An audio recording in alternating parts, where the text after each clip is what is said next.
preámbulos y disculpen la demora, damos entonces paso a Daniel Esteban Quiroz Ospina, docente de nuestro programa, filósofo, magíster en filosofía de la Universidad de Antioquia.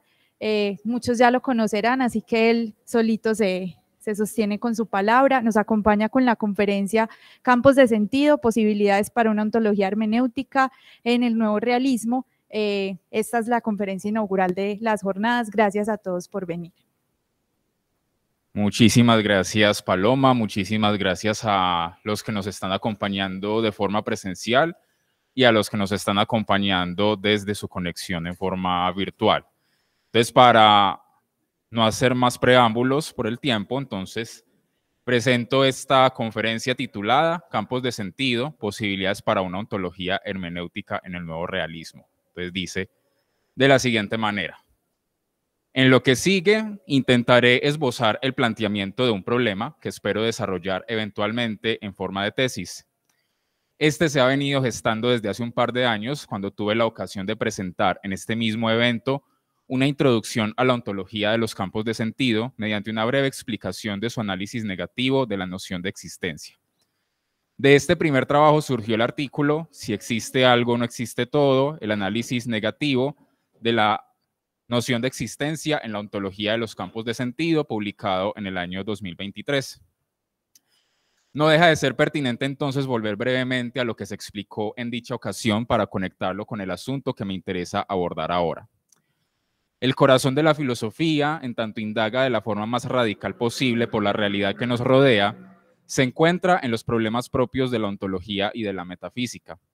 En efecto, las cuestiones acerca de qué existe, por qué existe, qué significa existir y qué es toda esta realidad ante la que nos encontramos son el asunto fundamental al que ha comenzado a enfrentarse el pensamiento desde los primeros albores de la filosofía en Grecia. Ya desde entonces ha habido plena conciencia del fundamental e inevitable paso de la cuestión ¿qué hay o qué existe? Hacia la pregunta por aquello que hace posible lo que llamaríamos totalidad, todo, realidad o mundo. Esta reflexión va en una doble vía que, no obstante, no es patrimonio exclusivo de los filósofos, sino que hace parte de la capacidad abstractiva de todo ser humano. Necesitamos tener una mínima orientación acerca de cómo son las cosas que nos rodean, qué efectos tienen, cómo funcionan, cuáles son sus propiedades y cómo se relacionan, etc. Un resultado inevitable será hallar rasgos comunes entre los objetos, lo cual permitirá clasificarlos, identificarlos e individuarlos. En la medida en que el ser humano descubre rasgos que remiten a un conjunto más amplio de objetos, se harán más patentes estos interrogantes.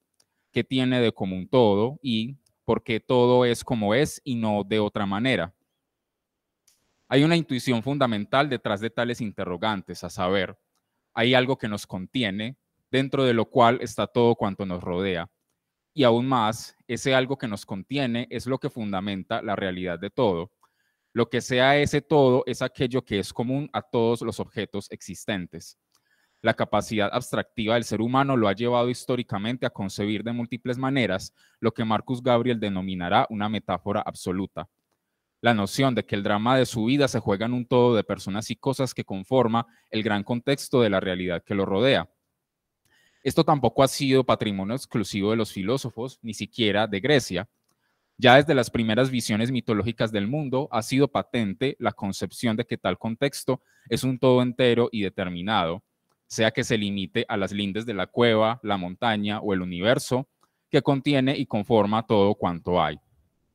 Ahora bien, la historia de la filosofía muestra que ha habido plena conciencia del denso problema que hay tras cualquier idea de un contexto total de todo lo que existe. Con el mero concebir un todo, saltan de inmediato las siguientes cuestiones.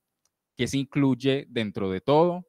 Y, aún más importante y difícil, ¿bajo qué criterios incluimos algo dentro de todo?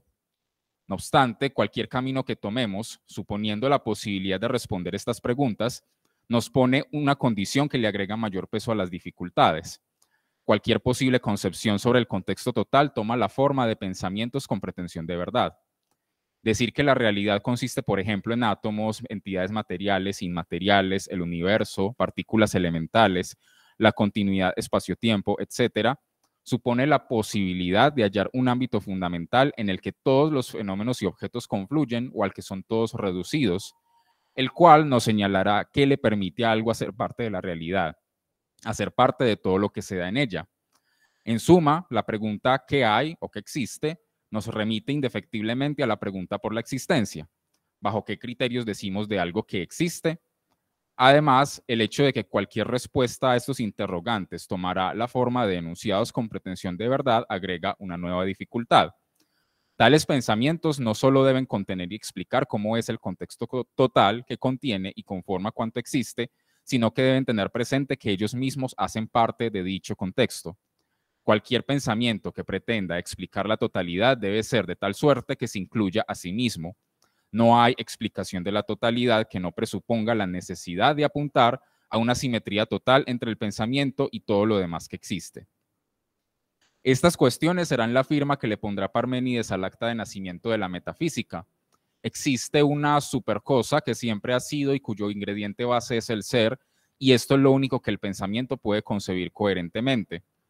La historia de la metafísica no solo ha sido consciente de la densidad del problema, sino también de la absoluta inseguridad acerca de si es posible darle respuesta.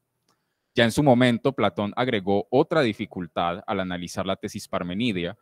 Si solo hay una supercosa que siempre es y por ende no cambia en absoluto, ¿cómo explicamos que el pensamiento inevitablemente realiza un cierto movimiento para intentar comprender ese ser? El pensamiento no puede ser monolítico ni estar estático. Por eso dicen el sofista, cito, nos dejaremos convencer con tanta facilidad de que el cambio, la vida, el alma y el pensamiento no están realmente presentes en lo que es totalmente y que esto no vive ni piensa, sino que solemne y majestuoso, carente de intelecto, está quieto y estático. Hasta ahí la cita. Con esto tenemos que la cuestión del contexto total que rodea nuestra existencia se enfrenta a lo siguiente. A, ¿cómo es ese todo? B, ¿qué se incluye en el todo? C, ¿bajo qué criterios se incluye algo en el todo? D, ¿cómo el pensamiento puede ser simétrico frente a las demás realidades para conformar un verdadero todo? E, ¿cómo el todo puede seguir siendo tal en medio de los cambios y las transformaciones? Esta densa síntesis nos permite tener presente los términos fundamentales de lo que será durante siglos el problema filosófico por excelencia, en qué consiste la realidad tal cual es, más allá de nuestras superficiales intuiciones del sentido común y qué la hace posible. En suma, la cuestión propia de la metafísica. Ahora bien, todo lo que rodea a la metafísica en tanto objeto de investigación filosófica ha sido cuestionado múltiples veces en su posibilidad e incluso en su estatus como problema legítimo, sobre todo desde posturas que reclaman para sí la etiqueta de una visión científica, natural, material o lógica del mundo. Sin embargo, esos cuestionamientos no dejan de llevar a cuestas dos prejuicios, como iremos viendo con detalle, a saber, primero, que es posible reducir todo lo que llamamos real o existente a una característica fundamental.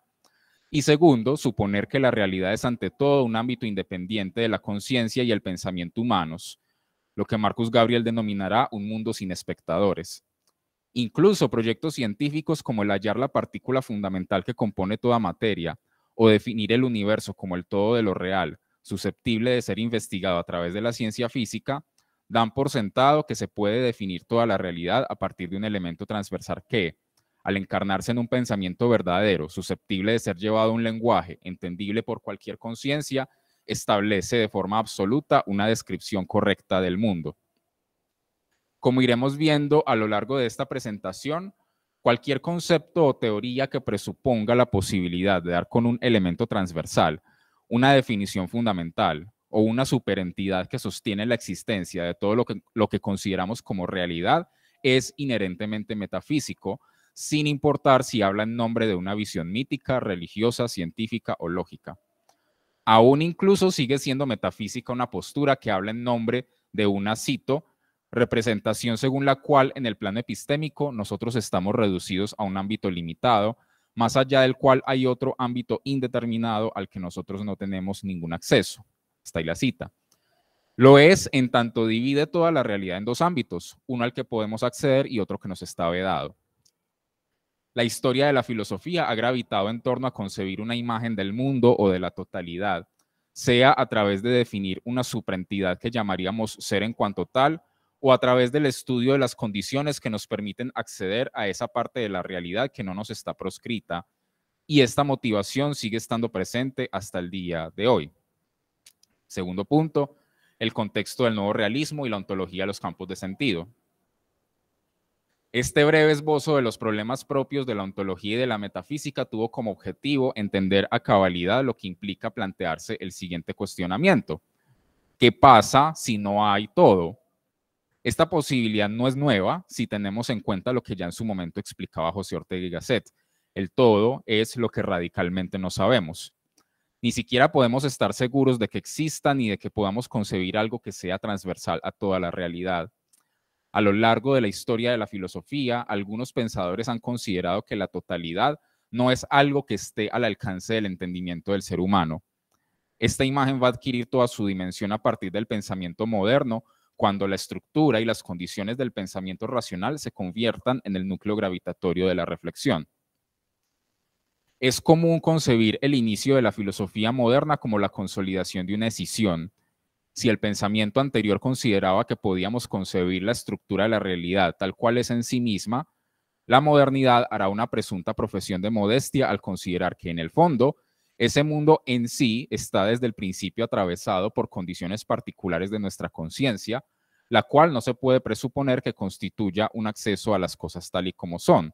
Cito, la filosofía moderna investiga humildemente nuestro acceso al ser. Hasta ahí la cita.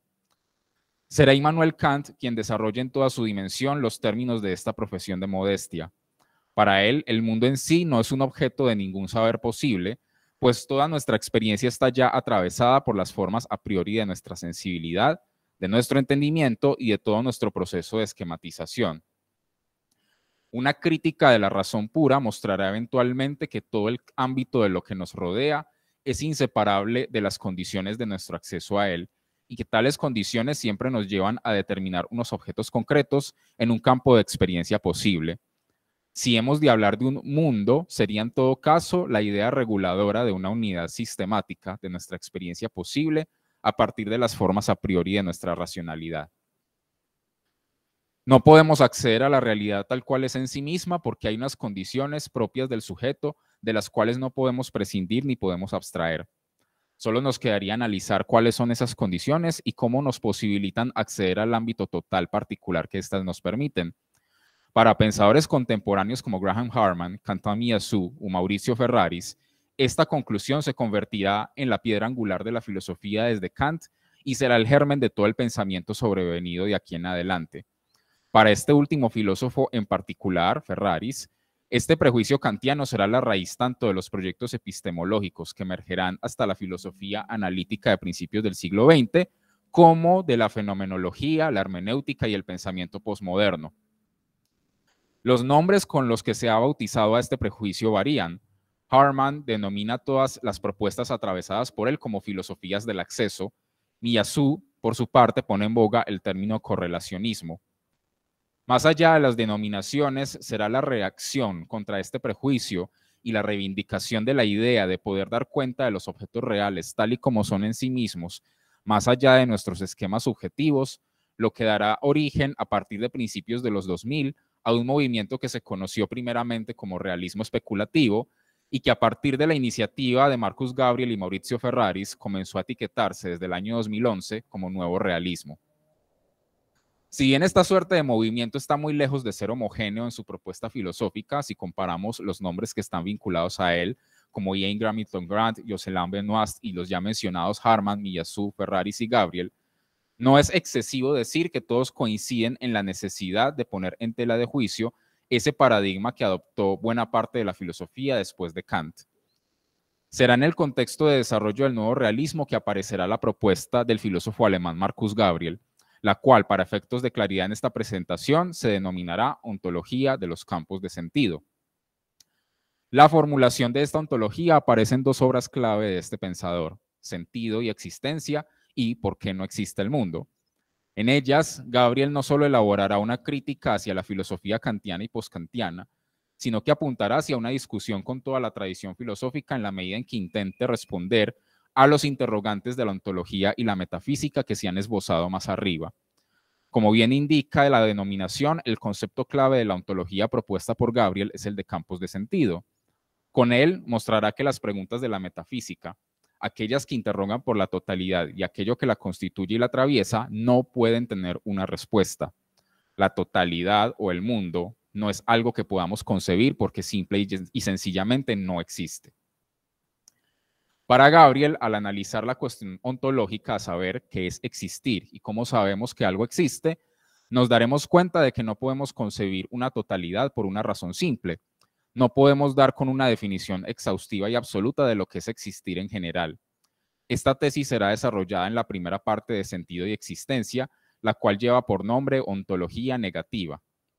En ella, el alemán argumentará de la siguiente manera: los objetos que existen siempre tienen unas determinadas propiedades, ser de color verde, ser blando, celebrarse cada 4 años, etc. Con las propiedades podemos individuar los objetos y acceder cognitivamente a ellos, mas el establecer características de estos conlleva inevitablemente a universalizarlas. El concepto de propiedad juega un papel doble, cito. Por una parte, las propiedades son introducidas para hacernos comprensible por qué algunos individuos tienen algo en común. En este sentido, las propiedades son universales, pues afectan a varios individuos. Llamamos a esto la función de universalidad de las propiedades. Por otra parte, las propiedades se introducen también para hacernos comprensible por qué en general hay individuos, o sea, objetos que óntica y epistémicamente gozan de suficiente determinación como para no convertirse de manera constante en otros objetos que son distintos por completo. Demos a esto la caracterización de función de discriminación de las propiedades. Hasta ahí la cita. Gracias a las propiedades podemos distinguir objetos y encontrar relaciones entre ellos para conformar determinados ámbitos en los cuales se pueden dar diversos hechos. Solo las propiedades que permitan esto pueden llamarse tales en sentido auténtico, es decir, pueden ser lo que Gabriel llama propiedades auténticas. Ahora bien, solemos decir de ciertas cosas que existen para distinguirlas de cosas que no existen.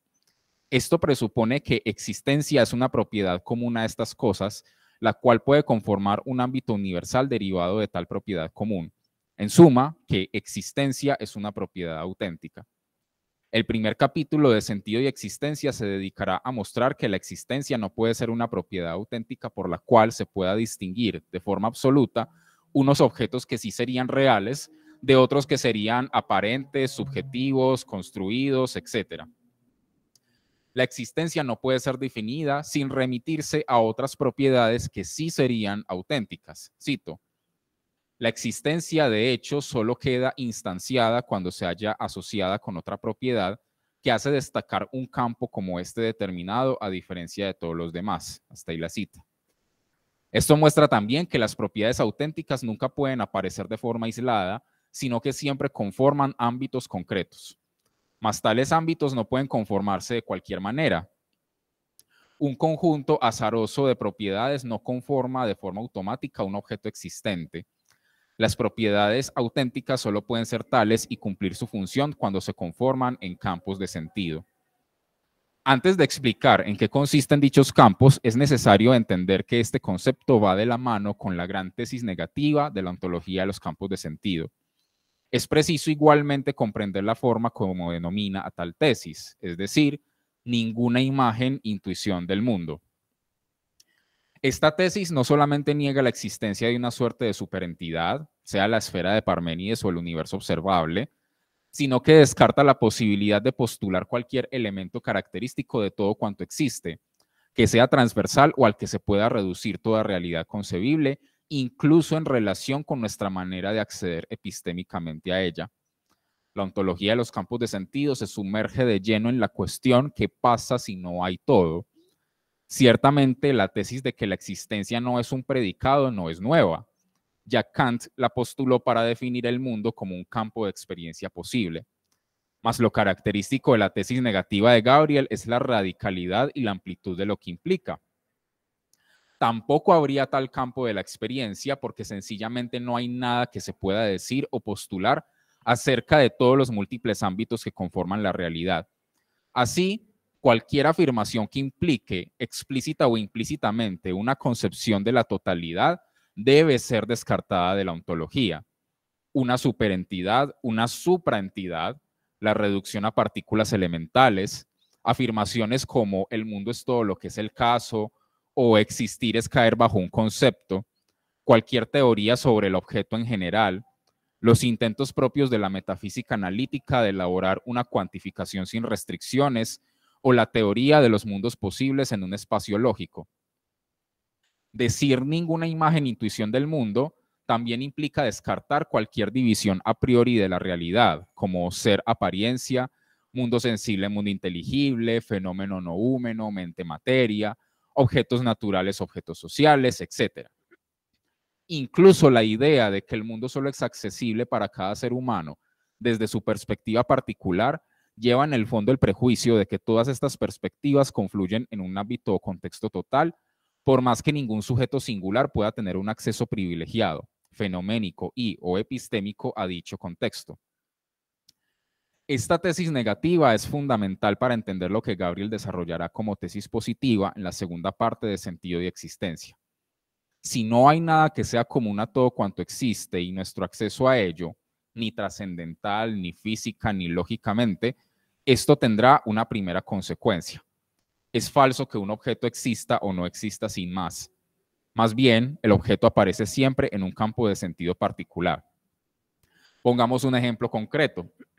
Alguien puede decir, los unicornios no existen. Visto literalmente, este enunciado es falso, pues los unicornios sí existen, en películas, cuentos, peluches, dibujos infantiles, etc. Muy distinto sería decir, no hay entre los organismos vivos de la naturaleza, en el reino animal, algo llamado unicornio. Una cosa es el campo de sentido de los organismos vivos y otra cosa el de las películas, los cuentos o los dibujos. Como se puede ver, la existencia de un objeto siempre es relativa a un campo de sentido particular en el que aparece. La tesis negativa tendrá una segunda consecuencia. No podemos privilegiar un tipo de objeto o un ámbito de realidad como si fuera más real o verdaderamente real con respecto a todos los demás. Ni la materia, ni el lenguaje, ni siquiera el espacio-tiempo pueden tener un estatus ontológicamente privilegiado. Esto es lo que Gabriel denominará la tesis del realismo neutral. La tesis negativa de la ontología de los campos de sentido nos plantea una advertencia a la hora de entender a qué apunta este concepto de los campos de sentido. No podemos dar una definición sustantiva acerca de qué es un campo de sentido en general. Si no es posible ninguna imagen o intuición del mundo, tampoco es posible describir las características de un campo de sentido en general, ya que se daría por sentado que todos los campos cumplen con unos requisitos transversales. Esto plantearía la existencia de un campo de sentido en el que aparecen los rasgos generales de todos los campos, es decir, estaríamos asumiendo un campo de todos los campos. Con esto estaríamos ante una imagen de la totalidad. Más bien, el carácter formalmente relacional de la existencia con campos de sentido particulares muestra que solo cuando estamos propiamente ante un campo singular podemos entender lo que significa existir en el contexto de dicho campo. Gabriel explica esto con más claridad, cito: lo que significa aparecer en un campo de sentido varía a través de estos campos. El concepto de existencia como aparición en un campo de sentido es constitutivamente formable. No hay ninguna respuesta a la pregunta de qué significa exactamente para un objeto como tal aparecer en un campo de sentido como tal. Si algo existe, está ya fijo en un campo de sentido en el que aparece ese algo, que presupone reglas específicas de lo que significa existir en este caso.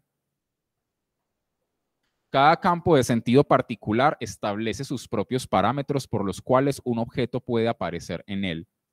Lo que signifique existir para un objeto concreto depende de los criterios singulares dados en el campo donde aparece. Por ejemplo, el campo de las partículas físicas elementales no puede de ninguna manera establecer enunciados verdaderos sobre leyes físicas que determinen cuándo un ser humano puede denominarse ciudadano colombiano. La existencia de este objeto depende enteramente de otros campos de sentido como la nación, el Estado y la Constitución, los cuales no se componen en absoluto de partículas elementales, ni se rigen bajo ecuaciones de la mecánica cuántica. Si no se puede dar una definición sustantiva de lo que es en general un campo de sentido, ¿cómo comprender a qué apunta esta noción? Recurramos a lo que Martin Heidegger en sus interpretaciones fenomenológicas sobre Aristóteles llamó indicación formal. Hay un campo de sentido cuando un trasfondo de propiedades auténticas, siempre restringido, da lugar a objetos que siempre se presentan bajo posibles descripciones dadas por las condiciones particulares de ese campo y conforman hechos que son verdades dentro de ese campo. Aclaremos esta indicación. Un trasfondo de propiedades auténticas siempre restringido mediante sentidos que les dan cohesión quiere decir que un objeto aparece en un campo de tal manera que sus propiedades solo pueden ser comparadas y contrastadas con otras propiedades definidas y determinadas. Nunca puede darse una comparación por la que podamos establecer diferencias entre un objeto y todos los demás en absoluto. Puedo encontrar un rasgo por el que se puedan establecer diferencias entre un hipopótamo, el Imperio Otomano, la raíz de -1, la crisis financiera del 2008. Puedo hacer el mismo ejercicio estableciendo diferencias entre un hipopótamo, una cebra o un rinoceronte. Lo que permite que la respuesta a la segunda pregunta sea positiva es que los objetos a comparar aparecen en un trasfondo de propiedades que están cohesionadas por sentidos particulares que indican los términos del contraste dentro de un conjunto concreto de rasgos, excluyendo aquellos pertenecientes a otros campos diferentes. Y es el mismo campo el que revela a través de su sentido particular cuáles son esas propiedades auténticas susceptibles de ser contrastadas para establecer objetos y hechos dentro de dicho campo. No hay que olvidar que no puede haber una propiedad general a priori de todo aparecer en un campo de sentido. El resto de la indicación es lo que apunta al carácter realista de la ontología de los campos de sentido. Los objetos aparecen en campos de sentido y estos conforman las condiciones por las cuales se pueden realizar descripciones verdaderas sobre ellos. ¿Y los campos de sentido? ¿Dónde aparecen? Gabriel va a afirmar que aparecen ya bajo el rol de objetos en otros campos de sentido. Por ejemplo, Medellín es un objeto que aparece en el campo de las ciudades de Colombia. Estas a su vez aparecen como objeto en el campo de la división política administrativa del Estado colombiano. Este a su vez aparece como objeto dentro del campo del Estado-Nación como institución política moderna y así sucesivamente. Los campos de sentido son múltiples, indefinidos, indefinibles a priori. Se pueden traslapar unos con otros, pero nunca de manera que todos ellos puedan confluir en una totalidad mediante rasgos transversales y absolutos. Este hecho, dirá el filósofo alemán, solo puede entenderse si tenemos en cuenta lo siguiente, cito: la tesis central de la ontología del campo de sentido, la de que existir significa aparecer en un campo de sentido, no restringe los fenómenos a condiciones humanas de aparición. La ontología del campo de sentido implica que la existencia de una pluralidad de ámbitos es máximamente robusta en el plano modal. Según ella, antes de que hubiera seres vivos con capacidad de conocer, existía más de un ámbito. Hasta ahí la cita. La existencia de los campos de sentido no se da ni se explica con base en la existencia de seres conscientes con capacidad de conocer y de expresar los sentidos mediante el lenguaje. Un objeto no es tal porque tenga una naturaleza específica, ser material e individual en el espacio-tiempo, por ejemplo, sino porque aparece en un campo de sentido. Ni siquiera tiene que darse en este o aquel campo, basta con que aparezca en uno. Una cebra no es real porque deba aparecer perentoriamente en el reino animal. Si no hubiera ninguna en este campo, seguiría siendo real mientras aparezca, por ejemplo, en la película Madagascar. Y este hecho ontológico general no depende en absoluto de las construcciones subjetivas o intersubjetivas de los seres humanos. Esto es lo que le da su carácter realista. La realidad existe, aparece y se muestra siempre en una multiplicidad de ámbitos que se distinguen mediante los sentidos en que objetos y hechos se dan de forma particular a cada ámbito, sin que de ello se siga que todos los campos pueden tener algo en común, una estructura general o una forma lógica absoluta por el hecho de ser campos. No hay una manera de determinar a priori qué puede darse o no darse, qué es real o qué no es real, cómo está estructurada la realidad, ya sea de una forma física o lógica. Lo único que podría denominarse a priori en esta ontología es, cito, la idea de la existencia necesaria de campos de sentido sin fin que tienen una estructura constitutivamente abierta. Hasta ahí la cita. Tercer punto, ontología, fenomenología, hermenéutica y realismo. En este punto quiero desarrollar lo que constituye propiamente el motivo de mi investigación. Hay algo llamativo en esta ontología que acabé de describir en sus rasgos más fundamentales y tiene que ver evidentemente con la noción de sentido que se desarrolla en ella.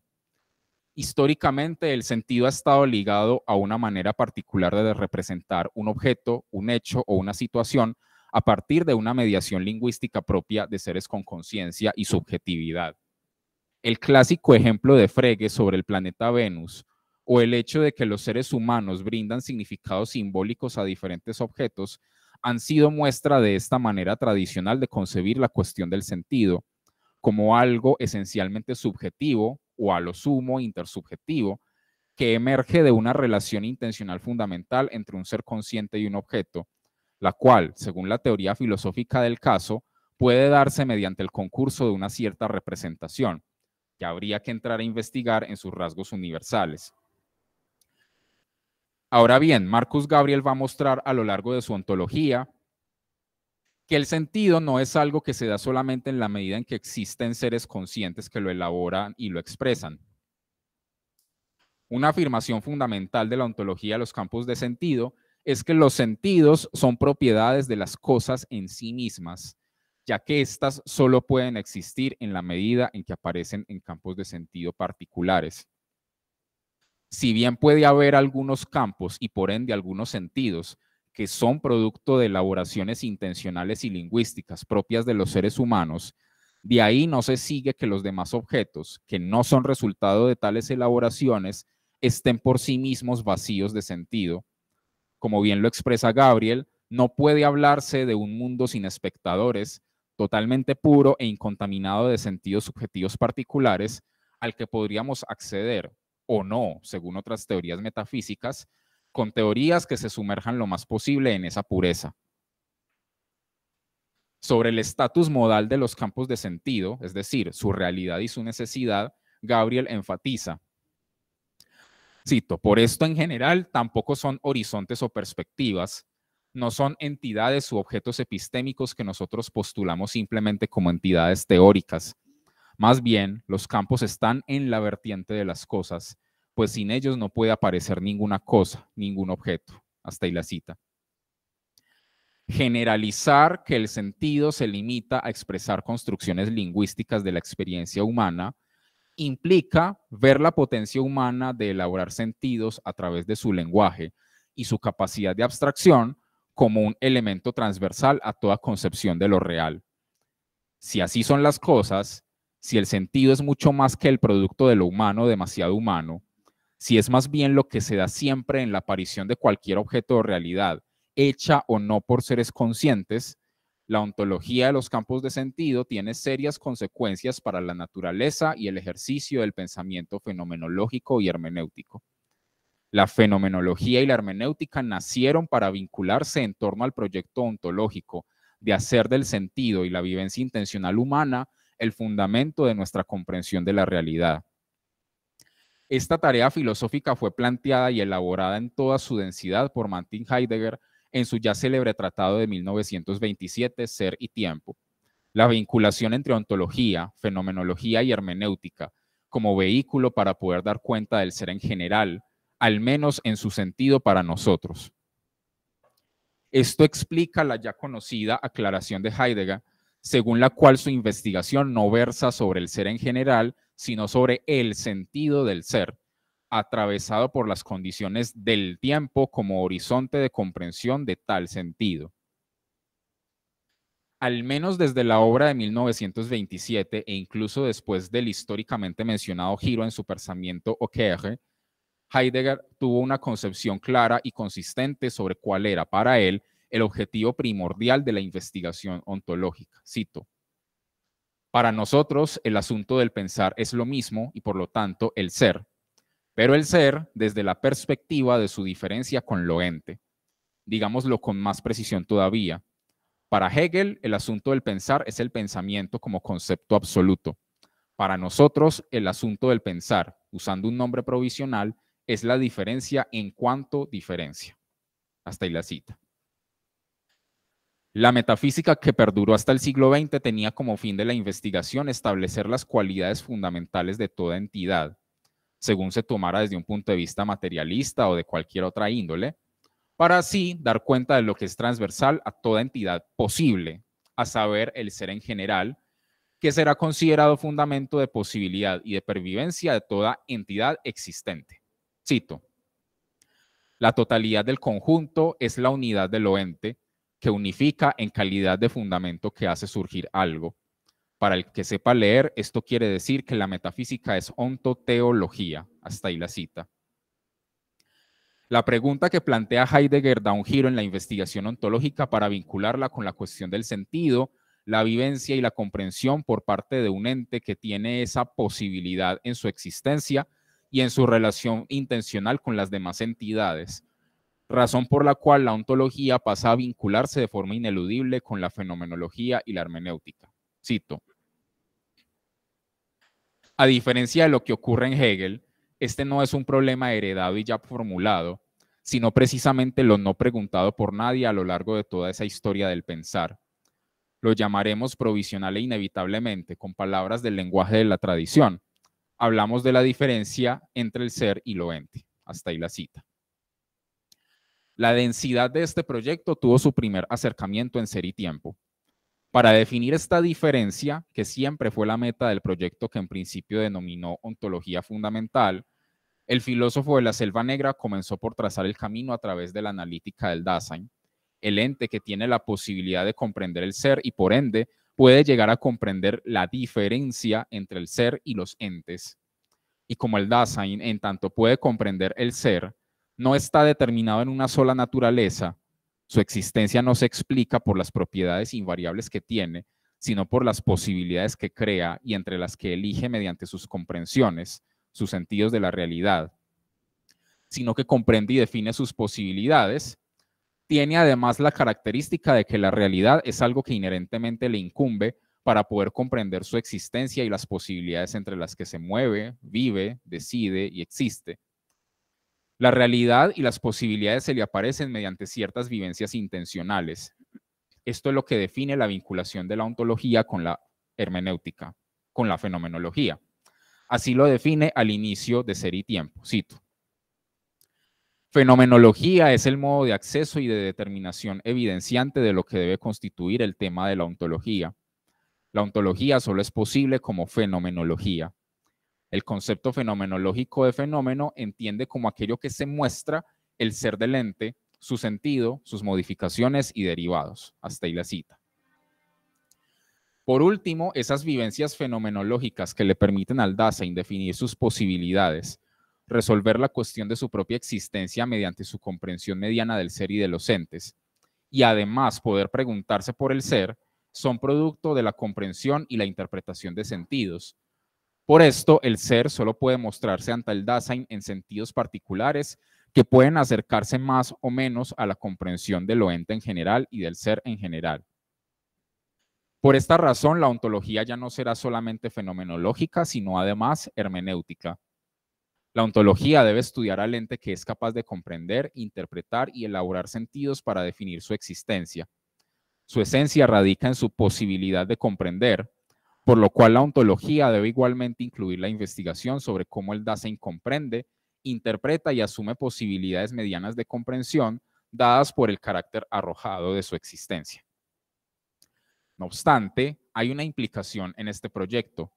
El ser, el fundamento de la diferencia entre el ser y los entes, como algo accesible, no sería posible si no existiera ese ente que lo interpreta mediante sentidos. Aunque Heidegger haya replanteado elementos de su investigación ontológica al darse cuenta que el análisis del Dasein aún guardaba prejuicios propios de la metafísica tradicional, siempre mantuvo su tendencia a mantener que solo mediante sentidos elaborados por el ser humano puede no solo darse el acceso de este ente al ser y al fundamento, sino existir tal ser como realidad por sí mismo. Ese fundamento de la realidad y las entidades se ilumina y se oculta permanentemente ante el ser humano, y éste solo puede comprender mediante sentidos particulares elaborados por él. Pero si el ser y los entes que no son el ser humano, a los cuales se les sigue otorgando independencia, son porque se da el ser, entonces los entes no serían si no hay nadie con conciencia intencional que comprenda el ser. Los ámbitos que plantea Heidegger, a saber, el Dasein y todo lo que se sigue de la diferencia entre el ser y el ente, llevarían a la conclusión de que no existiría nada si no se hubiera dado la comprensión del ser mediante sentidos. Marcus Gabriel concluye que para Heidegger los entes existirían de alguna manera si no hubiera habido Dasein, pero el ser que fundamenta los entes y su diferencia no existiría. Y por esta razón, explica, Heidegger no afirmó un antirrealismo óntico de los entes, pero sí un antirrealismo ontológico. Ese antirrealismo va a constituir una imagen del mundo y por ende debe ser corregida. En últimas, el Dasein y su carácter comprensor se convierten inevitablemente en fundamento de todo cuanto existe, transversal a una totalidad que se muestra ante él. En cambio, los campos de sentido tienen como meta llevar a un saber sobre los objetos en sí mismos, bajo la condición de que se dan dentro de campos que los definen de manera particular, mediante propiedades auténticas que pueden aparecer ante nosotros y que podemos conocer mediante descripciones. Sentidos que hacen parte de la realidad misma del objeto dentro de su campo particular, y esto sin depender necesariamente de elaboraciones fenomenológicas y hermenéuticas propias del ser humano que dan lugar a sus pensamientos. Como bien aclara Gabriel, todos los hechos son verdades, pero no todos los hechos ni todas las verdades son necesariamente pensamientos verdaderos. Esto es lo que hace de la ontología de los campos de sentido una investigación que apunta hacia el realismo. Pero este realismo, a diferencia del que se ha reivindicado en la metafísica tradicional, no privilegia ningún tipo de realidad sobre los demás, sino que afirma que todos los objetos siempre se dan en campos de sentido particulares, los cuales no están abarcados por un campo de sentido total, ya que un campo así no puede existir de ninguna manera. Además, la existencia de esta multiplicidad indefinida e indefinible de campos de sentido es un hecho ontológico modalmente robusto. La hermenéutica filosófica nacida con Heidegger ha emergido con un prejuicio congénito, el antirrealismo ontológico propio del proyecto de este invaluable filósofo. El nuevo desarrollo que va a plantear posteriormente Gadamer se hace mucho más explícito en su antirrealismo al considerar el lenguaje como elemento propio de nuestra existencia y de nuestra experiencia de un presunto mundo. Queda por averiguar con detalle cuáles serían los prejuicios antirrealistas emergentes en los proyectos de Ricoeur, Vátimo y en otros desarrollos de la hermenéutica. Es por eso que la ontología de los campos de sentido servirá como marco para una revisión de la hermenéutica filosófica que busque detectar sus prejuicios antirrealistas. Este proyecto de revisión tiene dos grandes pioneros: la obra de 1994, El objeto cuádruple de Graham Harman, y La estética racional de Maurizio Ferraris, publicada en 1999. ¿Es posible una ontología fenomenológica y hermenéutica verdaderamente realista? El proyecto filosófico de Gabriel apunta claramente a que la respuesta a esta pregunta es positiva, en tanto el sentido, problema fundamental de la fenomenología y la hermenéutica, se convierte en un asunto clave para entender cómo la comprensión y la interpretación propias del ser humano se involucran con sentidos que son propiedades de los objetos en sí mismos. La primera tarea es entonces rastrear los prejuicios antirrealistas que se han dado a lo largo de la hermenéutica filosófica. Con ello será posible elaborar algunas indicaciones formales de lo que implica el fenómeno de la interpretación y su estudio desde presupuestos propios del realismo neutral, de la ontología de los campos de sentido. Estos son los puntos más fundamentales que intenté presentar de aquello que me propongo indagar y elaborar con los detalles del caso. No obstante, me permitiré aventurar una posible hipótesis para marcar una ruta en este proyecto en ciernes. Una consecuencia fundamental para una ontología hermenéutica, a partir del análisis de la noción de campos de sentido, es que no es posible purificar dichos campos. La comprensión y la interpretación propias del ser humano no tienen la posibilidad de concebir un campo singular totalmente determinado en sus sentidos fundamentales, sus objetos, sus propiedades y los hechos que se dan en tal campo. La comprensión solo accede a campos entrelazados con otros campos, los cuales pueden ser tanto construidos subjetivamente por el ser humano como independientes de dicha elaboración. Por esta razón, el proyecto de construir los marcos, las fronteras o las características fundamentales de un campo particular, puro y unificado, no es posible dentro de una ontología de los campos de sentido. Gabriel ofrece un buen ejemplo al analizar el concepto de saber en el penúltimo capítulo de Sentido y Existencia, afirmando que no es posible construir una definición total de este. La ontología de los campos de sentido, en conjunción con algunos aportes y revisiones de la hermenéutica sobre el concepto de comprensión e interpretación, ofrece las herramientas necesarias para mostrar que no es posible concebir un campo de sentido puro denominado comprensión e interpretación. Es así como el nuevo realismo puede avanzar en la dirección de una ontología fenomenológica y hermenéutica verdaderamente realista. Eso es todo por hoy. Muchas gracias por su atención.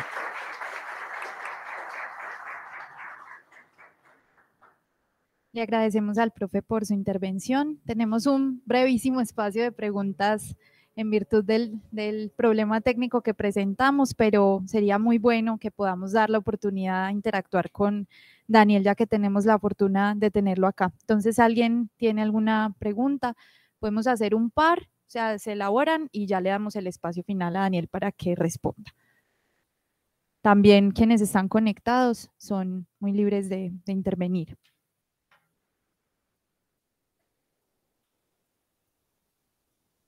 Gabriel, te escuchamos.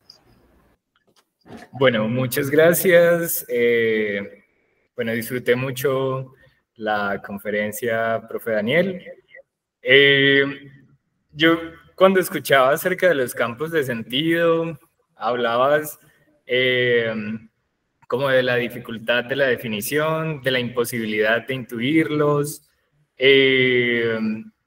Bueno, diversas cosas pues que me recordaban mucho a los juegos del lenguaje. ¿Qué relación tendrían con ellos? ¿Qué diferencias, sobre todo, tendrían los campos de sentido frente a los juegos del lenguaje? Muchas gracias, Gabriel, por tu pregunta. En primer lugar, pues cualquier comparación que se haga entre esos dos conceptos de campos de sentido y de juegos del lenguaje no puede caer justamente en una reducción, es decir, de definir de forma sustantiva los campos de sentido como juegos del lenguaje, porque ya estaríamos cayendo en un antirrealismo. Siempre lo que va a recalcar Marcus Gabriel es que los campos de sentido son lo que conforman la existencia de todos los objetos que existen y pudieran existir y que no sabemos, porque esa es otra cosa. No hay que, según Gabriel, presuponer que todos los hechos verdaderos tienen que conformarse en una estructura lógica de pensamientos, de enunciados, de proposiciones, de juegos de lenguaje. Es decir, no hay que presuponer de forma a priori, dirá Gabriel, que todos los hechos existentes pueden ser conocidos y traducidos en pensamientos verdaderos, ¿sí? O sea, no hay que descartar de forma a priori que pueda haber hechos, campos de sentido y objetos a los que nunca podamos acceder ni podamos llevar a pensamientos verdaderos. Entonces, siempre hay que tener en cuenta que no podemos presuponer o asumir ni una simetría, ni una definición sustantiva, ni formal, ni a priori, ni lógica entre los campos de sentido y cualquier definición que nosotros hagamos sobre el lenguaje. Muchas gracias, profe Daniel. Listo, Gabriel.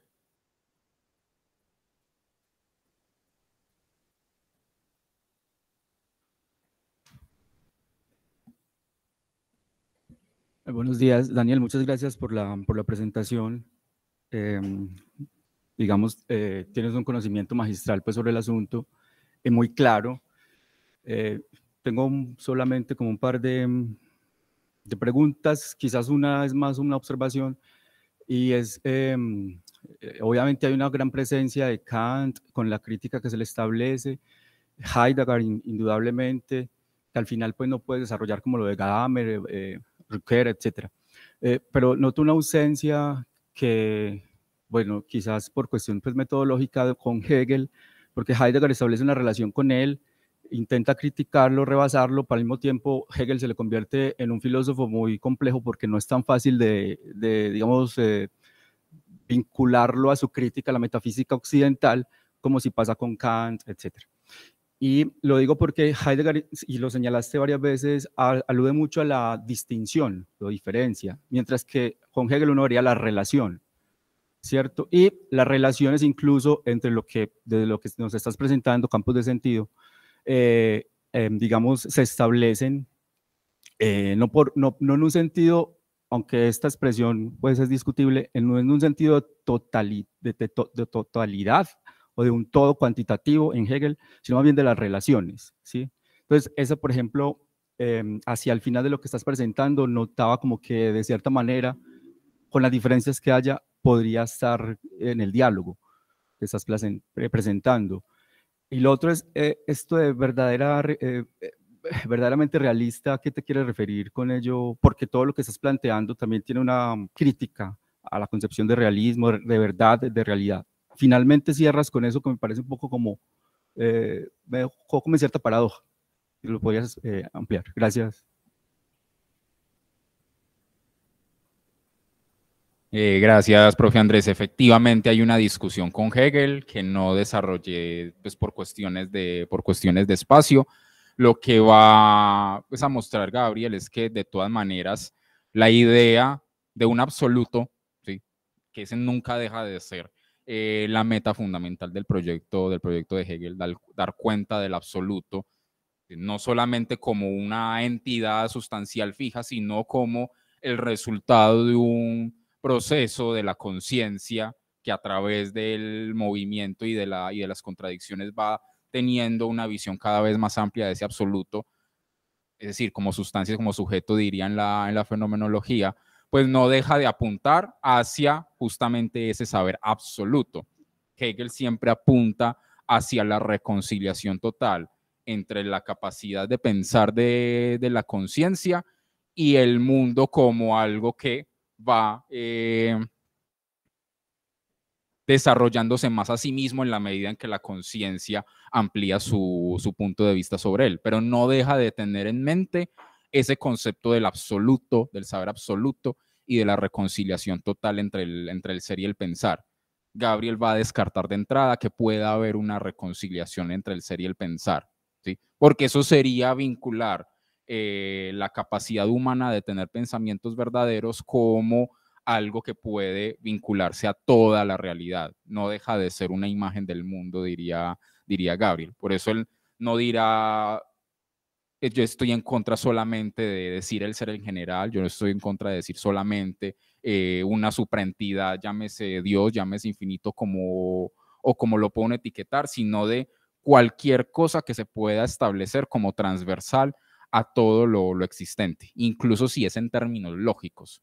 Una definición como el mundo es todos los hechos verdaderos descriptibles en enunciados con sentido, que es propio de una filosofía analítica, también constituiría una imagen del mundo, ¿sí?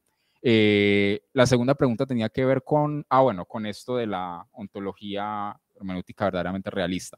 Ese es justamente el objetivo de mi proyecto. O sea, esto es un proyecto que está pues incipiente, que está en ciernes. Yo espero pues convertirlo eventualmente en una tesis doctoral en donde busco precisamente evaluar con detalle los aspectos fundamentales tanto de la fenomenología como de la hermenéutica filosófica para detectar sus prejuicios antirrealistas según los parámetros de la ontología de los campos de sentido.